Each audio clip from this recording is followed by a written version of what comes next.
ونستعينه ونستغفره ونؤمن به ونتوكل عليه ونعوذ بالله من شرور أنفسنا ومن سيئات أعمالنا من يهده الله فلا مضل له ومن يضلل فلا هادي له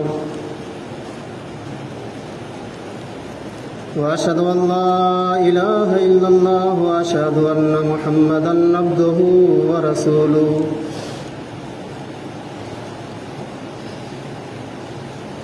يا أيها الناس اتقوا ربكم الذي خلقكم من نفس واحدة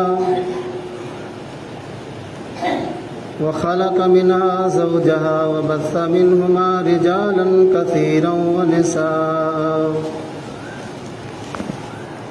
واتقوا الله الذي تساءلون به والأرحام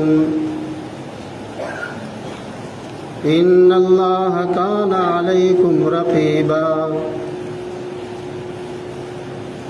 يا أيها الذين آمنوا اتقوا الله وقولوا قولا سديدا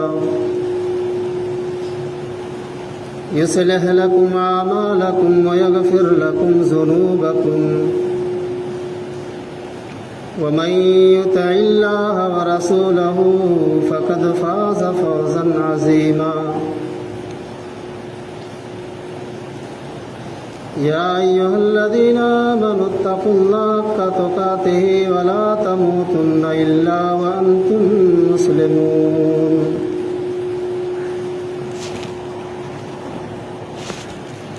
أما بعد فإن خير الحديث كتاب الله وخير الهدي هدي محمد صلى الله عليه وسلم وشر الأمور محدثاتها وكل محدثة بدعة وكل بدعة ضلالة وكل ضلالة في النار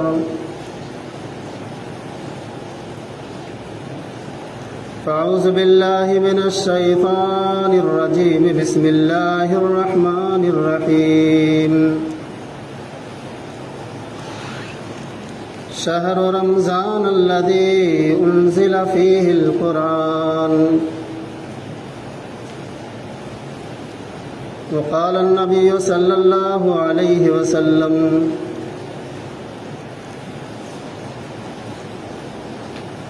من صام رمضانا وإيمانا واحتسابا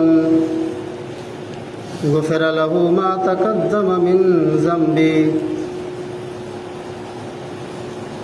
اللهم قال رب اشرح لي صدري ويسر لي أمري واحلل عقدة من لساني يفقهوا قولي سبحانك لا علم لنا إلا ما علمتنا إنك أنت العليم الحكيم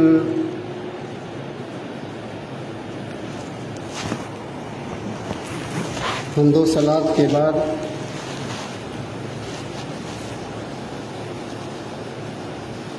قرآن مجید کی ایک چھوٹی سی آیت کریمہ آپ حضرات کے سامنے پڑھی گئی. اس کے بعد نبی آخر الزماں جناب محمد الرسول اللہ صلی اللہ علیہ وسلم کی ایک پیاری حدیث آپ کے سامنے پڑھی گئی. رب ذوالمنن سے دعا ہے کہ الہ العالمین اس مختصر سے وقت میں ہمیں سچی بات کہنے کی اور سبھی لوگوں کو اس پر عمل کرنے کی پوری توفیق عطا فرما. آمین یا رب العالمین.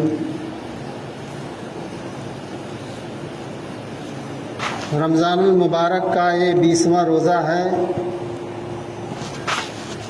اور بڑی ہی تیزی کے ساتھ یہ عظیم الشان اور بابرکت والا مہینہ ہمارے اوپر سے گزرنے کو ہے. بڑے ہی خوش نصیب ہوتے ہیں وہ لوگ جنہیں یہ عظیم اور بابرکت والا مہینہ نصیب ہوا ہے۔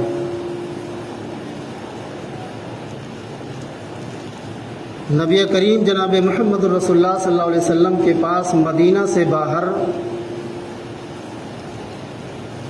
مدینہ کے باہر رہنے والے دو آدمی آئے اور نبی کریم صلی اللہ علیہ وسلم سے انہوں نے بیعت کی،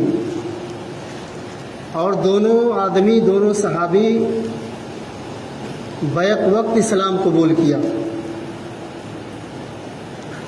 وہ دونوں آدمی جو مدینہ سے باہر آئے مدینہ کے باہر رہنے والے تھے، اللہ کے نبی جناب محمد رسول اللہ صلی اللہ علیہ وسلم کا نام سن کر کے، آپ کی تعریف سن کر کے مدینہ میں تشریف لاتے ہیں اور ایمان لے آئے، مسلمان ہو جاتے ہیں۔ ان میں سے ایک آدمی جو تھا، جو عبادت کرنے میں بڑا تیزی رکھتا تھا، بڑا ماہر تھا، بڑا شوقین تھا اللہ کی عبادت کرنے میں، بڑا محنت کرتا تھا، بڑا کوشش کیا کرتا تھا۔ دوسرا آدمی جو تھا وہ تھوڑا سست تھا، عبادت تو کرتا تھا لیکن عبادت کرنے میں تھوڑی سی کاہلی برتتا تھا۔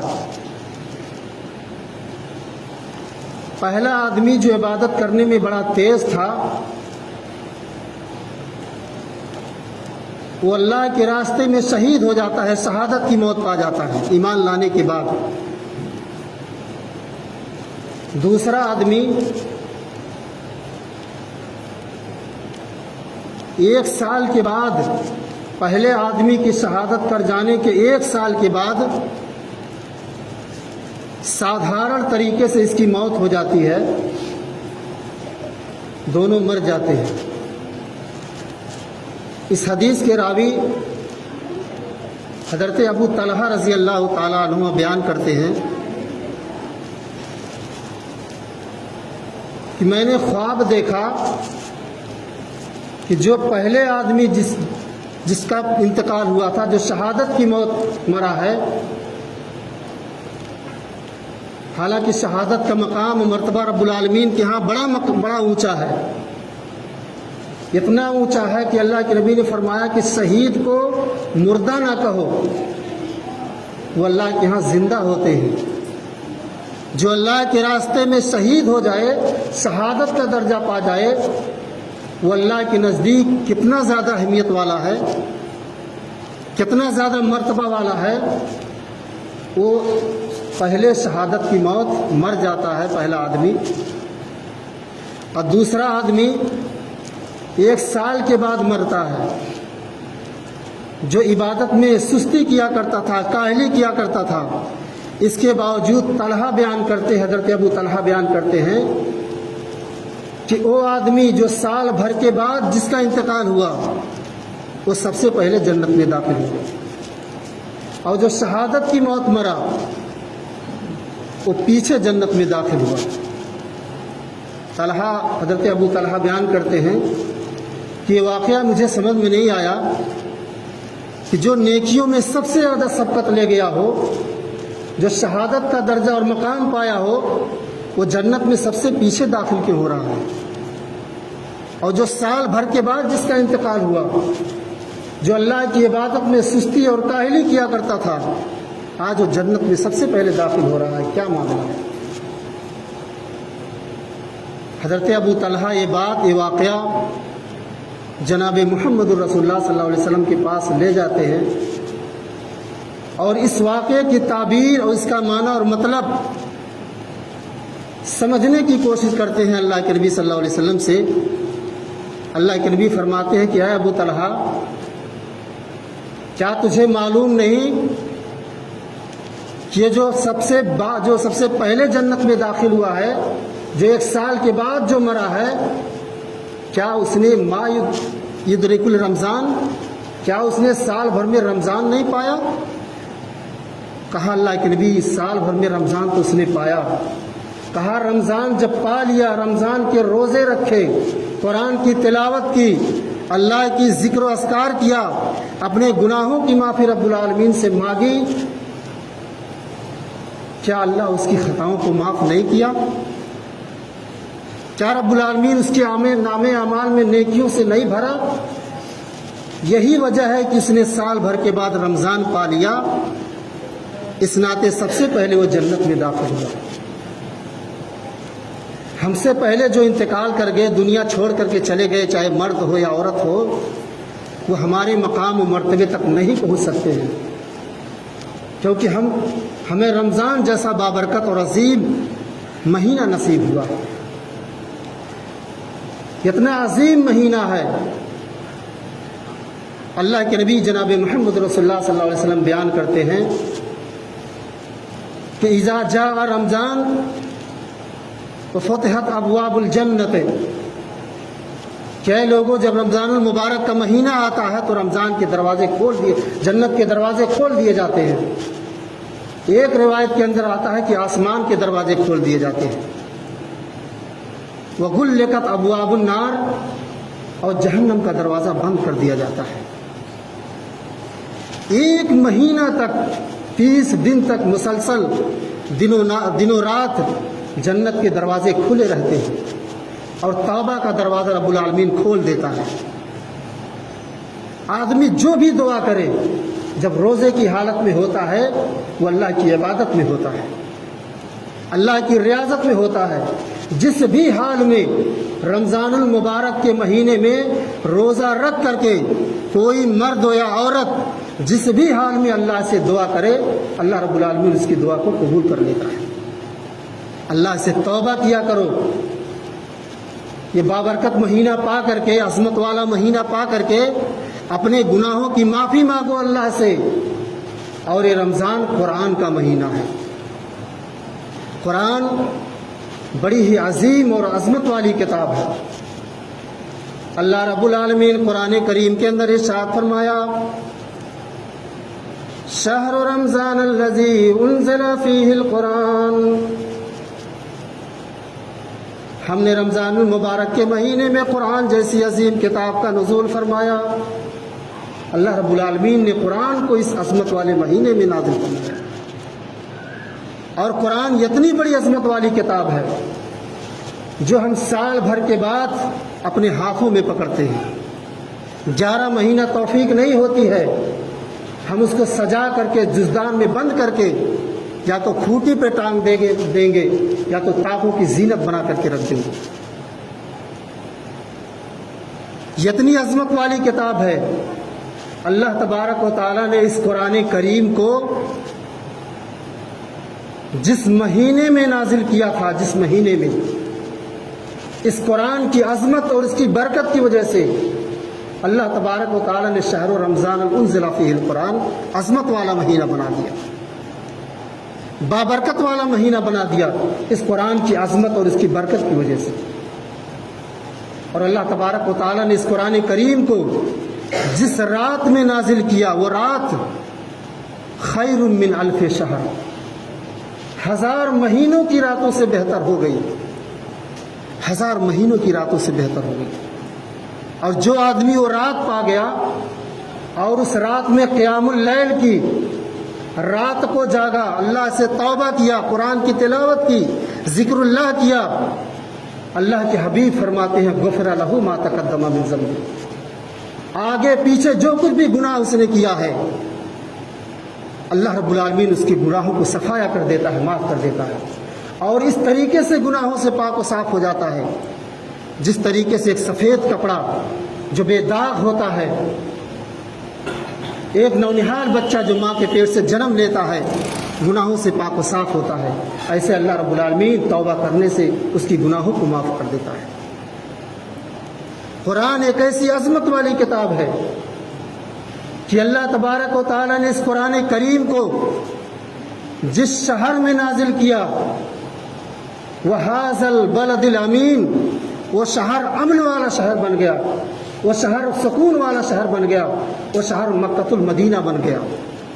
اللہ تبارک و تعالیٰ نے اس قرآن کریم کو اس قرآن کی عظمت اور اس کی برکت کی وجہ سے امن والا شہر اللہ رب العالمین نے بنا دیا۔ اور اللہ تبارک و تعالیٰ نے اس قرآن کریم کو جو جس نبی کے اوپر نازل کیا وہ نبی تمام نبیوں کا سردار بن گیا. وما ارسلناک الا رحمۃ للعالمین، تمام رسولوں کا، تمام پیغمبروں کا سردار بن گیا. یہ قرآن کی عظمت اور اس کی برکت کا نتیجہ ہے. اس قرآن کریم کو اللہ رب العالمین نے جس امت کے اوپر نازل کیا، جس امت کے اوپر اللہ رب العالمین نے قرآن کو نازل کیا، ہمارے نبی جناب محمد رسول اللہ صلی اللہ علیہ وسلم کے وسیلے کے ذریعہ، آج وہ امت خیر امت اخرجت للناس تامرون بالمعروف وتنہون عن المنکر. اس قرآن کی عظمت اور اس کی برکت کی وجہ سے اللہ تبارک و تعالی نے اس امت کو خیر امت بنا دیا. تمام امتوں میں سب سے زیادہ بہتر، تمام امتوں میں سب سے زیادہ افضل اللہ تبارک و تعالی نے امت محمدیہ کو بنا دیا. ہم سب سے زیادہ بہتر ہیں، سب سے زیادہ افضل ہیں. لیکن دنیا پر تھوڑا سا نگاہ دوڑا کر کے دیکھو، پوری دنیا پر جتنے ذلیل اور رسوا مسلمان ہیں شاید کوئی قوم نہیں ہے. آج مال بھی دیکھا جائے، دھن دولت دیکھا جائے، روپیہ پیسہ دیکھا جائے تو مسلمانوں کے پاس اتنا زیادہ ہے، شاید کسی کے پاس اتنا مال نہیں ہے. ملک دیکھا جائے، سب سے مالدار ملک، پوری دنیا میں سب سے زیادہ مالدار ملک نہ امریکہ ہے، نہ فلسطین ہے، نہ روس ہے، کوئی ملک نہیں ہے سوائے کویت کے. پوری دنیا میں سب سے زیادہ مالدار ملک کویت ہے. مال مسلمانوں کے پاس سب سے زیادہ، دولت مسلمانوں کے پاس سب سے زیادہ، مال و متاع سب سے زیادہ. لیکن اس کے باوجود بھی علیہم الذلۃ والمسکنہ، اللہ تبارک و تعالی نے ذلت و رسوائی ان کے چہرے پہ تھوپ دی. ذلت، ذلیل رسوا ہیں. کیوں؟ اس قرآن کو چھوڑ دینے کی وجہ سے، قرآن پر عمل نہ کرنے کی وجہ سے، قرآن کو بالائے طاق رکھ دینے کی وجہ سے، قرآن پر لات مار دینے کی وجہ سے، قرآن کو ٹھوکر مار دینے کی وجہ سے آج پوری دنیا کے اندر ذلیل ہیں، پوری دنیا کے اندر رسوا ہیں. علیہم الذلۃ والمسکنہ. اللہ رب العالمین نے قرآن کریم کے اندر یہی فرمایا کہ جو قرآن پر عمل کرنا چھوڑ دیں گے، قرآن کے فرمودات پر عمل کرنا چھوڑ دیں گے، ہم اسے دنیا کے اندر ذلیل کر دیں گے، رسوا کر دیں گے. آج یہ چیز ہمارے سامنے ہے. ایک واقعہ میں آپ کے سامنے رکھنا چاہتا ہوں، بڑا مشہور و معروف واقعہ، بڑے دھیان سے سننا کہ قرآن کی عظمت اور اس کی برکت کا کیا نتیجہ ہوتا ہے. نافع ابن عبد الحارث الخزائی، یہ صحابی کا نام ہے. نافع ابن عبد الحارث الخزائی، خلیفۃ المسلمین عمر فاروق نے انہیں مکے کا گورنر بنا دیا، مکے کا بادشاہ بنا دیا. نافع ابن عبد الحارث الخزائی مکہ کی گورنری کرتے رہے، اس کی ذمہ داری کو نبھاتے رہے. ایک دن ان کو مکے سے باہر کسی میٹنگ میں جانا ہوا. جیسے ہوتا نہیں ہے، جو ہمارے ملک کے پردھان منتری ہوتے ہیں جب کسی دوسرے ملک میں دورے کے لیے جاتے ہیں تو اپنی ذمہ داری کسی دوسرے کے حوالے کر کے جاتے ہیں کہ جب تک میں دورے سے واپس نہیں چلا آتا ہوں تب تک اس ملک کی باغ ڈور تم دیکھو، اس کی ذمہ داری تمہارے حوالے ہے. ایسے ہی نافع ابن عبد الحارث الخزائی جب مکے سے باہر مقام اصفہان میں جانا ہوا تو اپنی ذمہ داری ابن عبدی کے حوالے کر کے چلے گئے. جب مقام اصفہان میں پہنچے تو کیا دیکھتے ہیں، خلیفۃ المسلمین جو چیف منسٹر ہیں، پورے علاقے کا دورہ کیا کرتے تھے. حضرت عمر فاروق وہ چیف منسٹر تھے، پردھان منتری تھے، پورے علاقے کا دورہ کیا کرتے تھے. وہ پہلے سے اس مجلس میں پہنچے ہوئے تھے، اس میٹنگ میں پہنچے ہوئے تھے. جب نافع ابن عبد الحارث الخزائی کو خلیفۃ المسلمین عمر فاروق اس مجلس میں دیکھتے ہیں، اس میٹنگ میں اپنے پاس بلاتے ہیں، ادھر آؤ. اے نافع ابن عبد الحارث، ہم نے تجھے مکے کا گورنر بنایا ہے، مکے کا بادشاہ بنایا ہے، تم باغ ڈور مکے کی ذمہ داری کس کے حوالے کر کے آئے ہو؟ مکہ کس کے حوالے سونپ کر کے آئے ہو؟ کس کو ذمہ دار بنا کر کے آئے ہو؟ اس بات کا جواب دو. اے نافع ابن عبد الحارث الخزائی،